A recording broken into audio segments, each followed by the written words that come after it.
Mateo 7, del 1 al 6.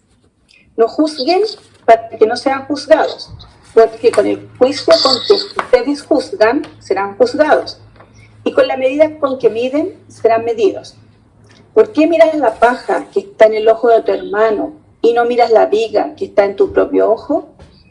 ¿Cómo dirás a tu hermano, déjame sacar la paja de tu ojo, cuando tienes una viga en el tuyo?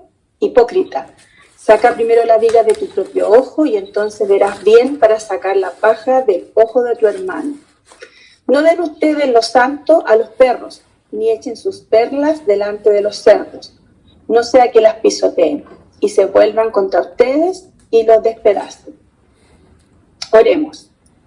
Dios omnipotente y eterno, que por la confesión de una fe verdadera nos diste a tus siervos la gracia de reconocer la gloria de la Trinidad eterna y de adorar la unidad en el poder de tu divina majestad, consérvanos firmes en esta fe y adoración y llévanos al fin a contemplarte en tu sola y eterna gloria, tú que vives y reinas, un solo Dios, por los siglos de los siglos. Amén. Amén. Muchas gracias, Soledad, por la lectura del día de hoy. No juzguen. ¿Les han dicho a ustedes este versículo personas que no son cristianas? Tal parece que este es el versículo asombrosamente memorizado por toda la gente que no es cristiana. Si ellos se saben algo de la Biblia, en cuanto a nosotros es esto: no juzguen. La pregunta es, ¿por qué los no cristianos se saben también este versículo? Sencillamente porque ellos se sienten juzgados, se sienten criticados. Nosotros sabemos, nos damos cuenta cuando nos critica la gente, cuando nos juzga la gente, nos damos cuenta, ya sea un grupo cristiano, ya sea una iglesia, ya sea alguien que nos critica, uno lo siente. Por eso los no cristianos lo sienten y dicen no juzguen. Una segunda cosa en cuanto a esto.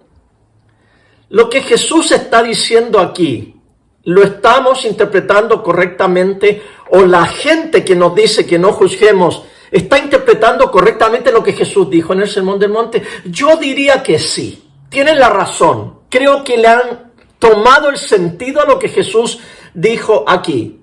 Nosotros, por otro lado, estamos muy acostumbrados, como cristianos, como estudiosos de la Biblia, a que cuando alguien nos rebate o nos dice un versículo bíblico, nosotros ya sabemos la interpretación.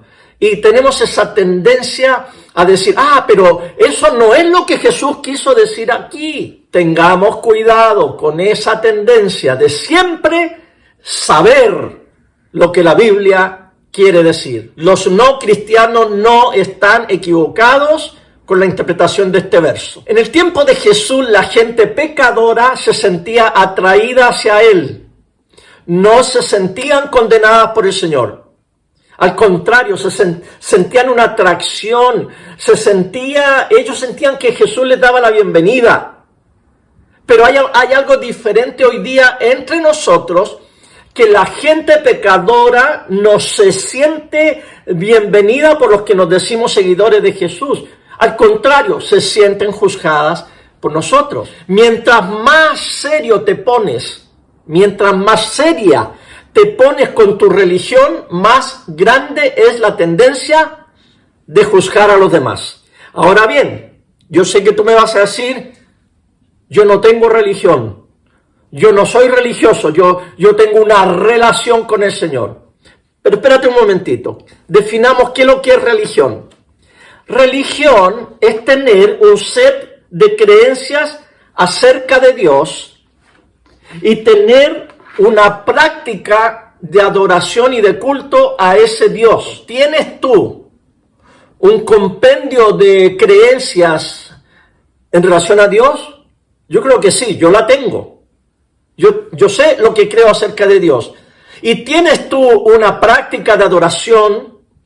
Una práctica de orar, de asistir al culto, de leer la Biblia, etc. Si la tienes, entonces eres religioso. Y punto. El término religión está en la Biblia. y es un término bueno. ¿Se puede tornar malo, como lo hemos visto en la sociedad? Claro que sí, pero el término religión en sí no es malo. Tenemos religión. Nuestra religión es cristiana. Pero hay que tener cuidado. Mientras más serios te pones en cuanto a tu religión, más grande es la tentación de juzgar a otros. Te transformas en un experto en la materia. Empiezas a asistir a la iglesia, empiezas a tomar cursos, empiezas a escuchar sermones, empiezas a tomar nota, empiezas a leer tu Biblia. Y te das cuenta, tú sabes que Miqueas está en el Antiguo Testamento, tú lo sabes. Y tú sabes que Hebreos está en el Nuevo Testamento, tú lo sabes. Empiezas a caer en la tentación de saber más que los demás, tener la idea más clara, y llega un momento en que te sientes calificado para juzgar al otro. Ahí es donde se cae en el fariseísmo. Los más serios acerca de la religión, o sea, los que son más serios en cuanto a un set de creencias y los que son muy serios acerca de practicar el culto, la oración y todo, ellos, mientras más serios se ponen en cuanto a eso, más propensos son a juzgar a los demás. Nos transformamos en los jueces de las olimpiadas espirituales. Como esos jueces que están en las olimpiadas, ¿verdad? A la orilla del gimnasio, y va esta niña, ¿no? Que se sube al caballete a hacer esas marihuanzas y posiciones ahí, y el juez está con... No, pisó mal. Perdió el equilibrio. Así estamos nosotros cuando nos transformamos en jueces de la vida de los demás. Estamos mirando su actuación y estamos tomando nota y juzgando. Ahora bien, ¿cuál es la solución para no caer en juzgar a los demás? La solución es esta: resiste la idea de ser un experto. Resistamos como iglesia la idea de ser expertos. Sencillamente somos seguidores de Jesús, no somos expertos en la materia, somos discípulos del Maestro, estamos aprendiendo. El hermano del Señor que llegó a ser pastor de la iglesia, Santiago, la carta de Santiago, capítulo 5, versículo 9, dice, él advirtiendo acerca de esta tendencia: vean que el juez está a la puerta, dice él. El juez está a la puerta. ¿Qué significa esto? Mire, usted va a los tribunales de justicia, va a un juicio y se sienta, y allá arriba está el escritorio del juez y está la silla vacía. ¿Dónde está el juez? El juez está a la puerta, o sea, está por entrar. Seguramente está en su oficina, se está poniendo el traje, la corbata, la toga, está revisando algunos papeles, pero cuidado, el juez ya va a entrar a la sala.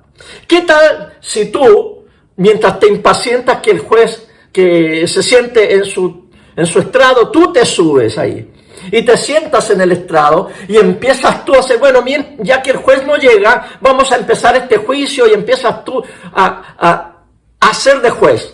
¿Qué te va a pasar? Que va a entrar el juez y la policía que está allí te va a arrestar, y el juez te va a poner una multa por haber hecho algo que no debías hacer. Mire, me estaba acordando yo que mi papá tenía micro, camiones le dicen los mexicanos, ¿verdad? En nuestro país. Camión de pasajeros tenía micro. Entonces él llegaba, dejaba la micro estacionada en la calle y almorzaba, y después dormía la siesta, y después salía al turno de la tarde. Mientras mi papá almorzaba, mi hermana Verónica, no sé si está presente, ojalá que no esté presente, porque voy a hablar de ella. Mi hermana Verónica y yo nos subíamos a la micro y nos sentábamos en el asiento de mi papá, que era el dueño de la micro, y pretendíamos que manejábamos, éramos pasajeros, etcétera. Entonces nos subimos y mi hermana cerró la puerta delantera de la micro y se sentó en el volante y empezó a manejar, y yo era el pasajero. Claro, como yo soy menor, ella me dijo, vaya y siéntese. Y ella estaba manejando, y entre palanca y palanca que meneó, la micro empezó a irse, porque la calle está en bajada.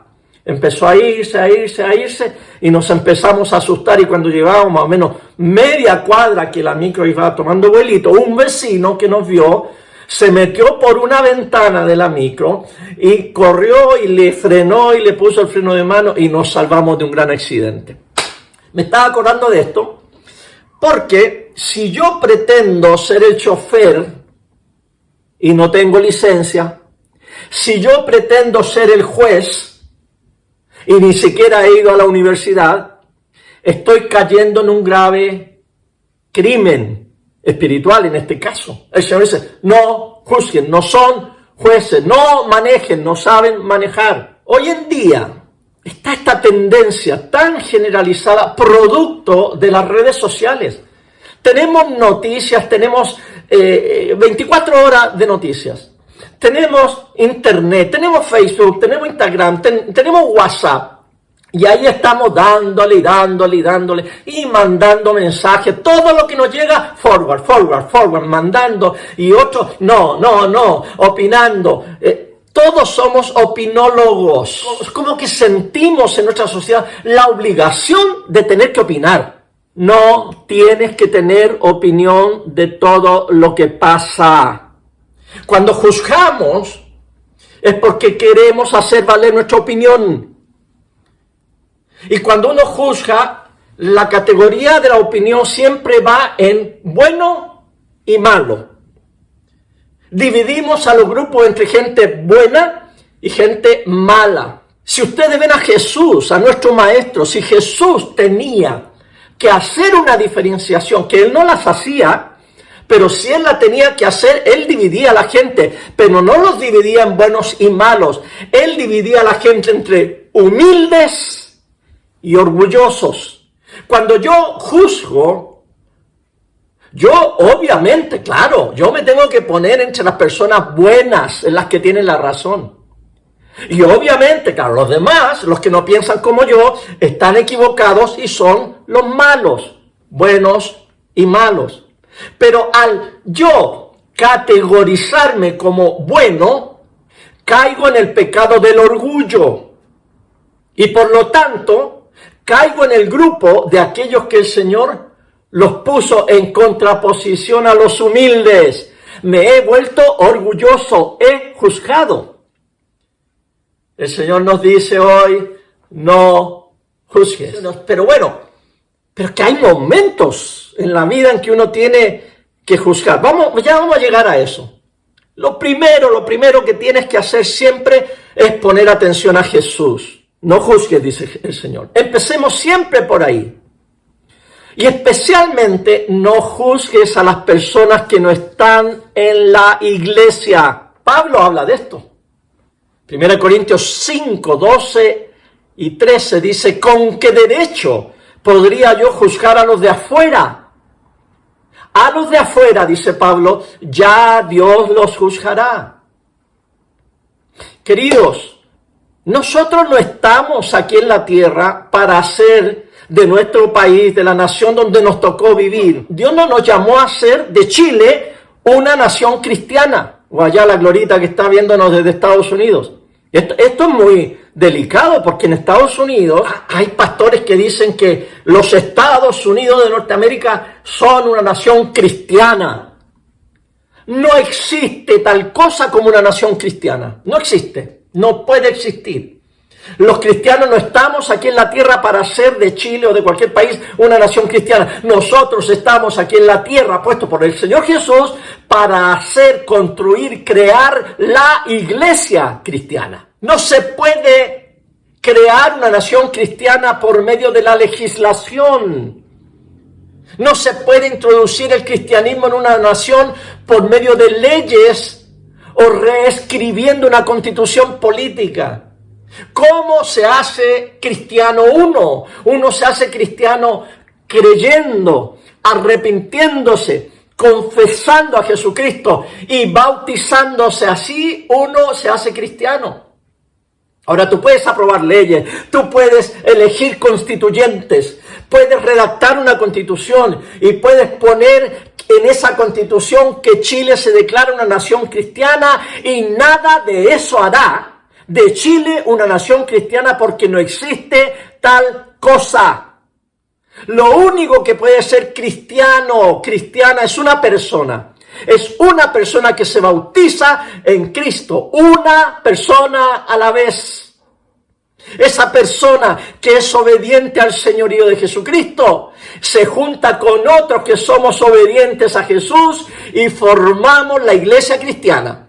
Pero cuando creemos lo contrario, empezamos a caer en el error de juzgar a la nación, a los políticos, a la gente que no pertenece a la iglesia, porque se comportan de una manera, claro que sí, no son del reino de Dios, no son de la iglesia.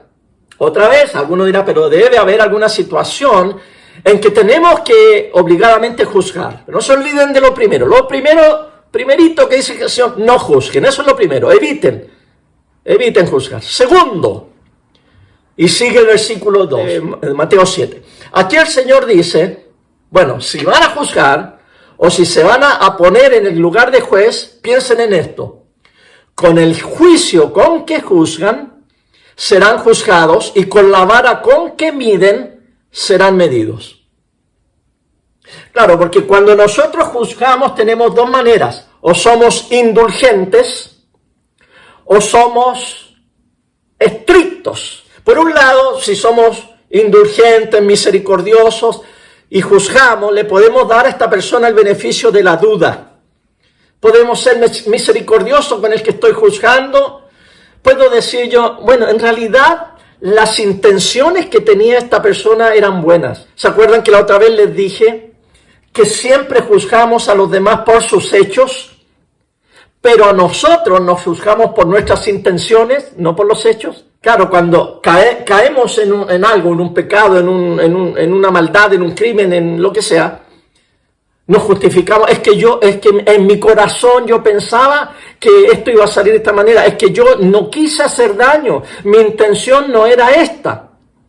Pero si otra persona cae en el mismo error que yo caí y nos dice eso, yo le digo, no. Yo no sé qué estaba pasando por tu cabeza. Yo no sé lo que había en tu corazón. Ese es un asunto de Dios y de ti. Ese es un problema personal. Pero yo te juzgo a ti sencillamente por los hechos. Tú hiciste esto y por esto tendrás que pagar. ¿Se fijan cómo la medida con que medimos es diferente cuando nos medimos nosotros y medimos a los demás? Por eso Jesús nos dice, con la manera que tú juzgas, la manera que tú usas para juzgar a los demás, con esa se te va a juzgar a ti. Ahora escucha bien. Si tú eres una persona estricta, si tú eres una persona apegada a la ley, sumamente rígida, y cuando tú llegues a la presencia de Dios, tú le vas a decir a Dios, porque esa es tu personalidad, Dios, aquí estoy, júzgame, pero júzgame con el rigor de tu ley. Yo sé que me porté mal, así que yo merezco, así que tú no hagas ninguna diferencia, sencillamente aplica lo que la ley dice. Me acordé de un nieto mío, que mi hija le puso un terno, un traje para la graduación y el niño no quería ponerse el traje y lloró 2 horas para su graduación de kinder. No quiso. Y mi hija lo trataba de convencer y él decía, mamá, yo sé que si yo no me pongo este traje, yo voy a sufrir consecuencias porque yo sé que uno tiene que asumir las consecuencias de las decisiones. Miren, un mocoso de 5 o 6 años, ¿no? Diciendo eso. Y si yo tengo que limpiar el baño por 1 semana, yo lo voy a hacer, pero no me voy a poner ese traje para ir a la graduación. Pobrecito, si llega a la presencia de Dios con esa actitud, el Señor va a tener que hacer la obra en ese corazón tierno de mi nieto. Cuando llegue ante el Señor, Señor, yo sé que si tú me tienes que dar todas las penas del infierno, tú eres un Dios justo, yo creo en tu justicia, así que dale nomás, no te achicopales conmigo. Trátame con tu ira, con tu justicia. Si tú tienes esa personalidad, adelante y trata a toda la gente de esa manera. Inflexible, irrestricto, legalista. Eso sí que yo no me voy a juntar mucho contigo, porque capaz que te caiga un rayo si tú crees en eso, y yo no quiero chamuscarme, pero si Dios es un Dios de amor, y si tú quieres que Dios te trate con misericordia, con amor y con indulgencia, entonces tú juzga también así. Eso es lo que dice Jesús. Así que, si te vienen a contar cositas malas de mí, manda a todos a volar y diles que yo no fui. Bueno, no sé por qué me acordé de esa canción. Pero la cosa es esta. Si tú me vienes a contar a mí cositas malas de otro, o te vienen a contar de mí algo malo, dale por favor al acusado primero el beneficio de la duda. No juzgues irrestrictamente. Piensa, es que a lo mejor no fue así como me lo estás contando. No, si así fue. Pero es que a lo mejor en su corazón él no quiso hacer eso. Él no era su disposición. A lo mejor tenía buena intención y no le resultó. A lo mejor no era lo que quería hacer. Y tú podrías decir, mira, yo no estaba en sus zapatos. Quizás si yo estuviera en su situación, yo habría hecho lo mismo. Así que seamos misericordiosos con esa persona. Si hacemos eso, le garantizo que cuando nos toque a nosotros, abogado tenemos para con el Padre a Jesucristo el justo. El abogado Jesucristo le dirá, Padre, es que no era la intención de Fernando. Padre, no era en su corazón, él no lo quería hacer, pero en su debilidad lo hizo. Padre, démosle otra oportunidad. Y ahí están todos los ángeles, ¿no? Como en el sábado gigante. Otra oportunidad. Sí, Padre, démosle otra oportunidad. Y se nos va a dar otra oportunidad. El Señor dice, Padre, seamos misericordiosos con Él. Si eso es lo que quiero, eso es lo que tengo que dar. La gente que juzga, generalmente no es gente alegre, no es gente contenta. ¿Usted se ha dado cuenta de eso? Es gente que siempre anda con el ceño fruncido y con los brazos cruzados mirando a dónde está la falta y cuál es la regla que hay que aplicar. No podemos formar discípulos a través de la crítica y la vergüenza. Anote esta porque está buena. No podemos formar discípulos a través de la crítica y la vergüenza. Qué triste. El otro día en el Facebook hacen preguntas y todo el mundo contesta, ¿no? Preguntas muy sencillas. Alguien preguntó, ¿cuáles son las primeras palabras que se te vienen a tu mente al recordar a tu mamá? Entonces algunas ponían cariño, amor, la casa calientita o qué sé yo, comida rica, abrazos, besos. Y me dio tanta tristeza porque una amiga puso abuso verbal. Qué triste que las primeras palabras que se te vengan a la mente apenas piensas en tu mamá es abuso verbal. Ahora, ya que estamos en este sermón, no vamos a juzgar a esa madre, ¿ok? Pero vamos a darle el beneficio de la duda. ¿Por qué esa madre abusó verbalmente de su hija? Es que tenía una buena intención. Ella pensaba que insultando, apocando, poniéndole sobrenombres a su hija iba a reaccionar e iba a ser una mujer de bien. Tonta floja, hedionda, no te bañas, mira cómo está tu cama, eres una cerda, este cuarto parece un chiquero, eres fea, nunca nadie te va a querer, no te vas a casar nunca, mira la hora que te levantas, apréndele a tus hermanos. ¿Qué es lo que es eso? Eso es un abuso verbal. Y les garantizo una cosa, madres, en este caso madres, padres también. Los padres peor, peor. Porque nosotros decimos así, así como hombre, con insulto, con cachetada, con garabato, voy a enderezar a este cabro. ¿Ya? Porque esa es la manera que tenemos que hacerlo. Abuso verbal.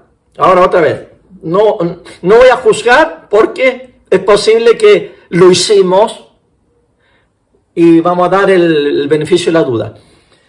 Pero el punto es este. No podemos formar discípulos a través de la crítica y la vergüenza. Como los padres no pueden formar buenos hijos por medio de la crítica y avergonzarlos. Lo mismo en la iglesia. No podemos formar discípulos del Señor a través de la crítica y la vergüenza. ¿Se fijan que la iglesia somos especialistas en eso? en criticar el pastor desde el púlpito, dale y dale. No le llamamos insulto, no le llamamos nosotros abuso verbal. Es abuso verbal, pero nosotros le llamamos bibliazos. Bibliazo limpio, dale y dale, porque la palabra dice la palabra. ¿Ya? Y ustedes son unos flojos, y ustedes no oran, y ustedes no ayunan, y ustedes no diezman, y ustedes van a ver lo que les va a pasar, porque, mire, el otro día me tocó ir a un funeral, pasé rapidito a saludar a la familia, y me encontré con jóvenes del tiempo en que yo era joven en la iglesia, que no los reconocí, y uno de ellos me reconoció, y con mucha alegría me dice: Fernando, yo estuve muchos años fuera de la iglesia, pero gracias a Dios que el Señor me trajo de vuelta, y lo más importante es que el Señor me trajo de vuelta sin dolor. Y yo me quedé pensando: ay, Señor, porque cuántas veces hemos criticado, juzgado y hemos hecho pasar vergüenza a la gente, y le hemos dicho: vuélvete al Señor, vuelve a la iglesia otra vez, porque si no vuelves a la iglesia, algo terrible te va a pasar y Dios te va a traer con dolor a la iglesia. Crítica, vergüenza, con el fin de remecer a estos cabezones. Pero les digo una cosa: no podemos formar discípulos fieles a Jesús a través de la crítica y la vergüenza. Ahora Jesús, ¿a quiénes criticó y a quiénes avergonzó? Jesús lo hizo. Pero a los únicos que Jesús criticó fue a aquellos que criticaban y avergonzaban a los demás. ¿Quiénes eran? Los fariseos. Cuando Jesús encontró o le trajeron a la mujer en adulterio, ¿ustedes creen que Jesús la criticó? ¿Ustedes leen ahí en Juan 8 que Jesús la avergonzó? Al contrario, ¿se han fijado ustedes en ese texto que dice que Jesús miraba el suelo? Jesús no miraba a la mujer, Jesús incluso se agachó y hacía como algo así como, no te estoy mirando, no te veo, y se agachó y empezó a escribir en tierra. ¿Se han preguntado ustedes por qué Jesús hizo eso? Y lo más probable era que esta mujer que fue encontrada en el lecho del adulterio y el hombre huyó por la ventana, todo esto estaba arreglado, entre paréntesis. Los fariseos le dijeron a un fulano: anda, métete con esta mujer. Cuando nosotros golpeamos la puerta, tú sal por la ventana y nosotros vamos a agarrar a la mujer y se la vamos a llamar a Jesús. Era una trampa para ver qué nos dice Jesús. Entonces el hombre huyó y toman a la mujer desnuda. A lo mejor, yo no sé, posiblemente agarró la sábana y se la enrolló y se la presentan delante del Señor. Una mujer desnuda o semidesnuda. ¿Y qué es lo que hace el Señor?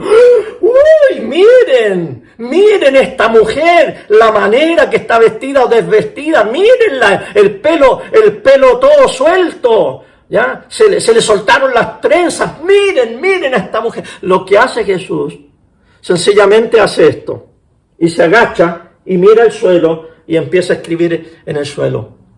No la avergonzó y no la criticó, y al final le dice: ni yo te condeno. Vete y no peques más. Jesús no trató a los pecadores con crítica y con vergüenza. A los fariseos sí, con bastante crítica. Les puso sobrenombres: camada de víboras.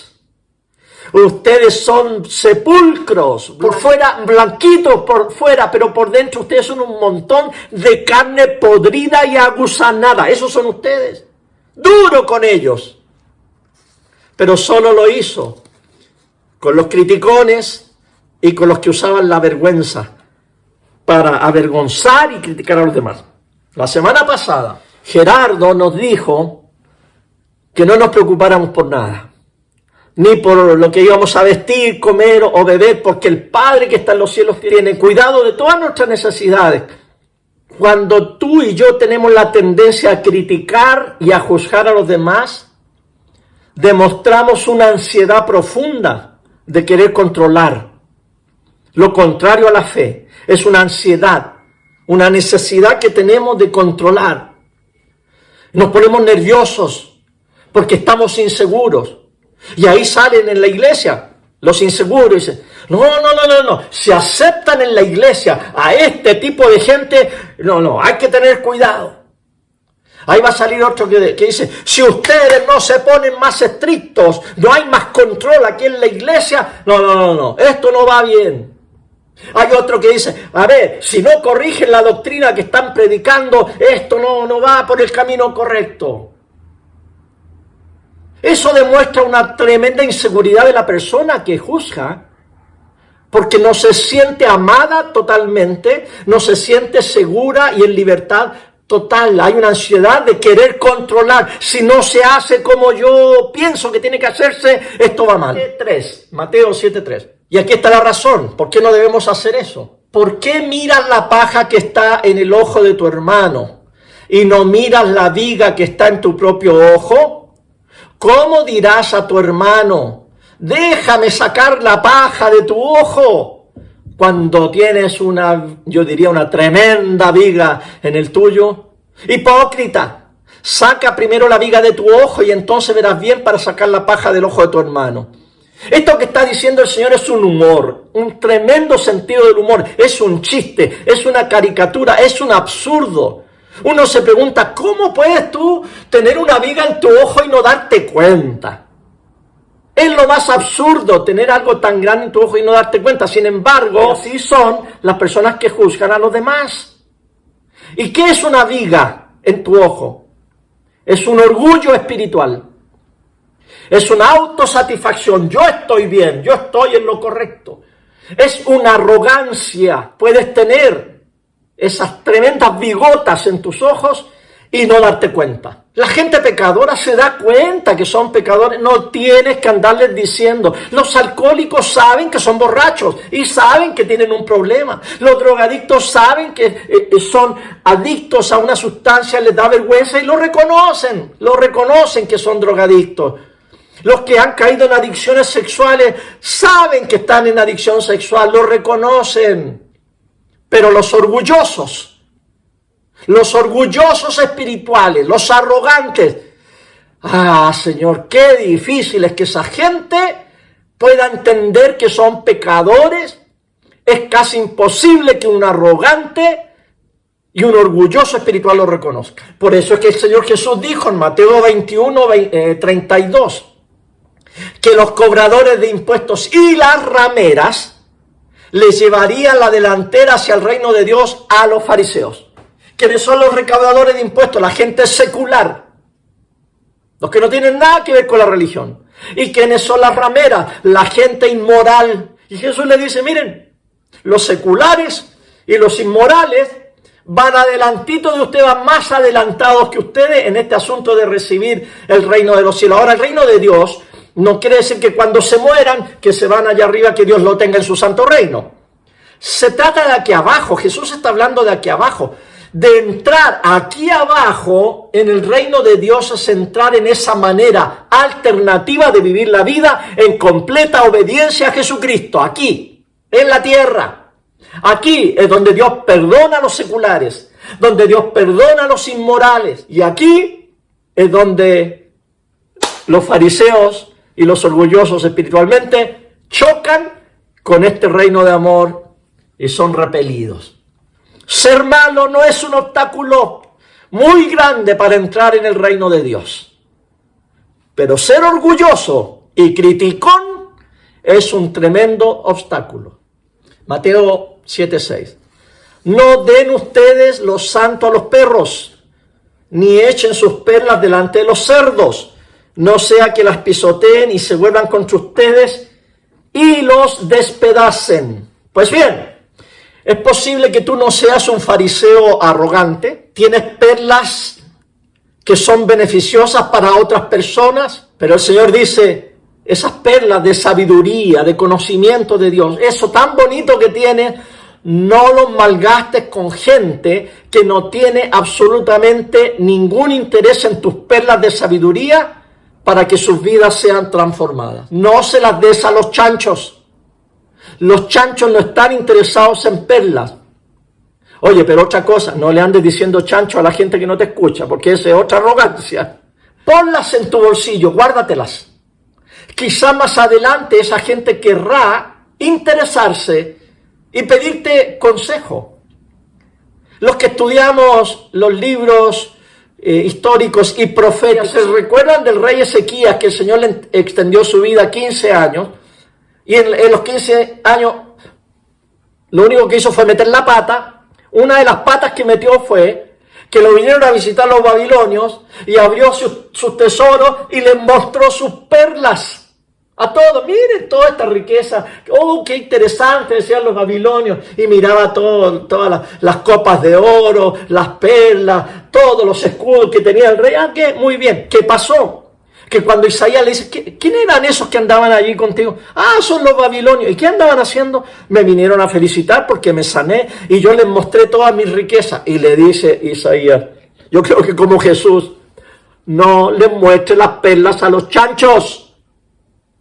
¿Qué hicieron con Israel? Al final, los babilonios vinieron y destruyeron por causa de esa riqueza a Israel. Pues bien, el Señor está diciendo aquí que es posible que tú tengas la tendencia a siempre estar mostrándote lo lindo que eres, lo bueno que eres, la obra de Dios en mi vida, para la honra y la gloria del Señor, dice uno, pero en el fondo es puro cachetoneo, ¿no? Yo. A lo mejor tienes esa tendencia como discípulo del Señor a meterte en todo, a meter tu cuchara y ponerte de ejemplo.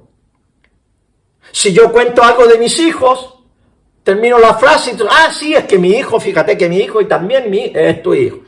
Si yo hablo algo de dinero, termino la frase y tú dices, de inmediato tienes que decirme tú lo ordenado que has sido con tu dinero. Si yo te hablo algo de mi auto, termino de hablar y tú de inmediato, no, es que resulta que la mejor marca de auto es la que yo compro. Este es un auto muy bueno. Para todo te pones de ejemplo. Si tu tendencia es dar tu opinión sabia, yo no estoy diciendo que no tienes la razón, pero si tu tendencia es dar tu opinión sabia, tus perlas de sabiduría, en toda circunstancia, el Señor te está advirtiendo, no lo hagas, no lo hagas, porque siempre uno está con esa tendencia. Hay una reunión familiar, hay un familiar que no es cristiano, que tiene una dificultad, tiene un problema, y salto yo, porque yo soy religioso. En el sentido que yo sé lo que creo de Dios y yo adoro a Dios. En ese sentido, mira, lo que tú tienes que hacer es ta. Y todos se ríen y todos te ridiculizan y sale para allá. Ya habló el super sabio. Pisotean tus perlas de sabiduría y más encima, dice el Señor, van a despedazarte. Tenemos por un lado, dice el Señor, al fariseo arrogante que anda viendo la paja en el ojo ajeno. Y por otro lado tenemos a un sincero seguidor de Jesús que quiere aportar un consejo sabio. Y en ambos casos no es apropiado. Si no hay interés en el otro, no hables, no des tu consejo. La clave es esta. Nadie te ha pedido la opinión. Es muy difícil entender eso que acabo de decir. Es muy difícil entender que nadie te ha pedido la opinión. Es vergonzoso, ¿verdad? Que alguien, después que tú hablas, te diga, yo no te pedí la opinión. Yo no te pedí que tú opinaras de lo que yo dije. Yo no te estoy pidiendo consejo. ¡Qué vergüenza! Bueno, ¿para qué pasar vergüenza? Cállate, no juzgues. Y tampoco le des tus perlas a los cerdos. Si no son parte de la iglesia, no tienes vela en ese entierro. Eres pollo en corral ajeno. No tienes ninguna parte, absolutamente ninguna parte en los negocios de ellos. Nadie te ha pedido la opinión. No juzgues, no te metas. Pero ¿y si son parte de la iglesia? Bueno, si son parte de la iglesia, tienes otra opción. La primera, la que dice el Señor, no juzgues. Puede que los ancianos lo tengan que hacer, el pastor lo tenga que hacer, pero tú no lo juzgues. Y lo otro que tienes que hacer, es que si hay dolor en tu corazón por lo que está pasando, pídele al Señor que perdone a esa persona, porque así quieres tú también que el Señor te perdone a ti. Si ves a un hermano pecar, tienes que hablar con él. Y tienes junto con él que pedirle al Señor el perdón de sus pecados. Y la gran pregunta es entonces, ¿cuándo podemos juzgar? ¿Cuándo podemos presentar nuestras perlas de sabiduría? Aquí está la respuesta. Hazlo única y exclusivamente cuando alguien venga a ti y te diga, ¿sabe? Parece que tengo algo en el ojo. ¿Me podrías ayudar a ver qué es lo que tengo ahí? Pero si nadie te ha pedido tu opinión, guárdatela. No te metas. A menos que sean tus hijos. Porque ahí tú tienes autoridad y responsabilidad. Ahí te puedes meter. Pero aunque seas padre o madre, cuidado, cuidado. También tiene que haber sabiduría en tratarlos a tus hijos. No vas a tratar a un adolescente, no vas a tratar a un joven adulto como tratas a un niño de 6 años. Y ahí tienes que usar tus perlas de sabiduría. Así que ten cuidado con la tentación de usar la crítica y la vergüenza en tratar de formar a tus hijos como cristianos. No resulta, ni con los hijos, ni con los discípulos de Jesús en la iglesia. La crítica, el juicio y la vergüenza no resulta. Amén. Vamos a terminar con esta conclusión. Lo que está en la raíz del deseo de juzgar y criticar a los demás es un profundo problema. Es un problema de ansiedad. Yo tengo un problema en que no tengo esa seguridad de que Dios a mí me ama incondicionalmente, como a todos.